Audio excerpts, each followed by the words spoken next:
When I need to study, it's a drag and I need to force myself to do it. But I've never had to force myself to play video games or watch Netflix. It's easy for us to get hooked on those things and it just makes it so that we keep on coming back.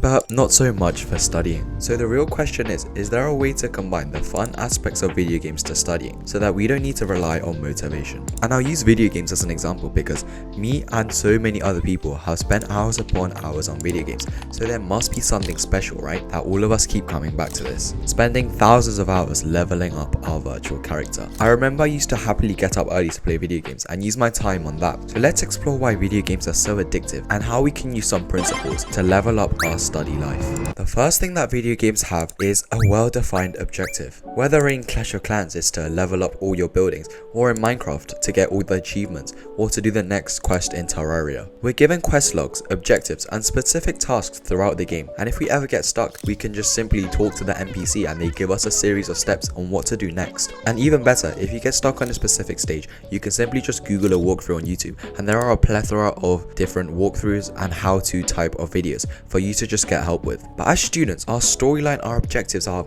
a mystery. They're unclear. They're still grayed out and have a question mark on it because we don't know them. How many of you knew what you wanted to become when you were older, when you were at that age playing video games? Heck, you might not even know what you want to do right now. It's a mystery. And it's kind of like our lives are on hardcore mode, because it is. We can't respawn. It's that one life that we have to live. So it's kind of daunting. We're scared to mess up because if we do, it's game over. And that's why it's hard to think about our future. And it's said that people going into employment now, people my age, are shown that they'll change their career 7 times over their whole life. And there's a reason for this uncertainty. You can't actually see the progress that you've made. In video games, you know exactly what to do to get to the next step and what attribute you need to improve. 10% more speed and you can beat the boss, but it's just not as clear as that for studying. Guidance is really difficult. You can't just make a farm and AFK and expect you to level up. And so most of us study without a clearly defined goal and with zero feedback. And so the first power up, the first way we can use video games to level up our study skills is to create opportunities to check your progress. And this can be in the form of self-assessments, practice tests, blurting to see how much you remember. And you might do a traffic light system on your subtopics to see where you are in that subject. And check out this video to understand how you can transform your subject into video game-like stats and level up each one to know which one you need to grind.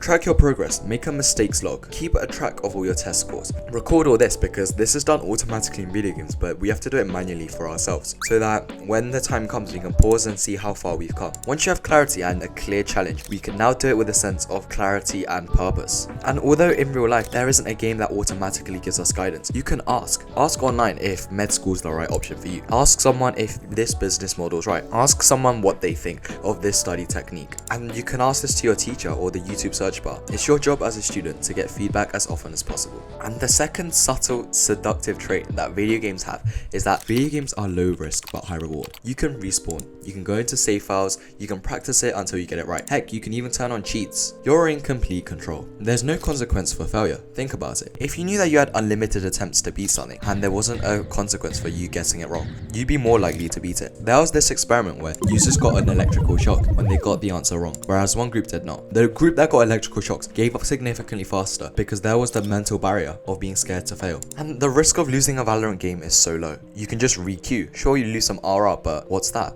You can just play unrated or start a new account if it gets too bad. It makes it so that we can actually enjoy it and get good at it. As students, that's just not the same. We spend months to prepare for one big test, and if we fail that, it's the end of the world. No respawns, and all the time you invested, all the sacrifices you made, they're all gone. And we have to keep reviewing to make sure our progress stays tip-top. The risk is quite frankly astronomical, but don't give up just yet. The second thing we can do to make our study lives better is to break down big, high-risk goals into low-risk, high-reward goals. Make them easier by setting smaller learning objectives and removing as much risk as possible. Break down a big scary goal of, for example, getting 100% in your maths test into just, for example, to learn how to solve every circle theorem.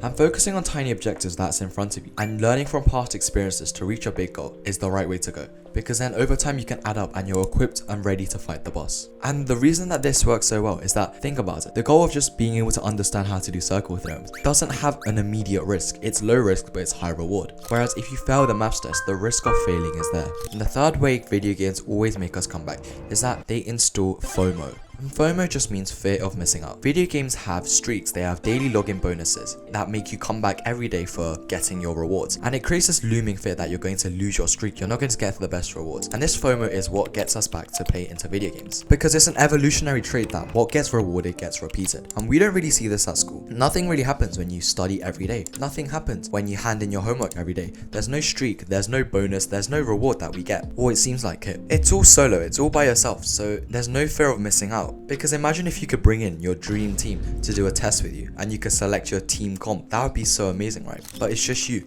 so you end up procrastinating and have no sense of urgency. So Powerup 3 is that you can create healthy FOMO, and this is by getting study groups or accountability partners. Because having healthy competition, having a friend group that has the same values as you, they enjoy studying and they want to do well, that makes it so that you're much more likely to want to do good because it's healthy competition. But you have to remember, keep it collaborative, keep it friendly. If you're deliberately hiding notes or keeping resources away from them instead of sharing them, that shows it's negative and it's just a toxic relationship. And so keep it like a mini contest. You're creating a fear of missing out. If you missed a study day, my accountability partner is going to get ahead of me, or they're going to remind you to try to get on track. And so because video games have this FOMO, daily login streak, you can create that for yourself and find someone that can hold you accountable. And if you're saying you don't have anyone, you can join my Discord server where you can find your own accountability study partner to make sure that you stay on top of your goals. And reward yourself for doing things. Treat yourself and make it so that when you do the thing that you want to do, you give yourself motivation to do well. Kind of like daily login bonuses. And so once you do beat the final boss, it will feel so good. Why? Because it's not just pixels that you've beaten.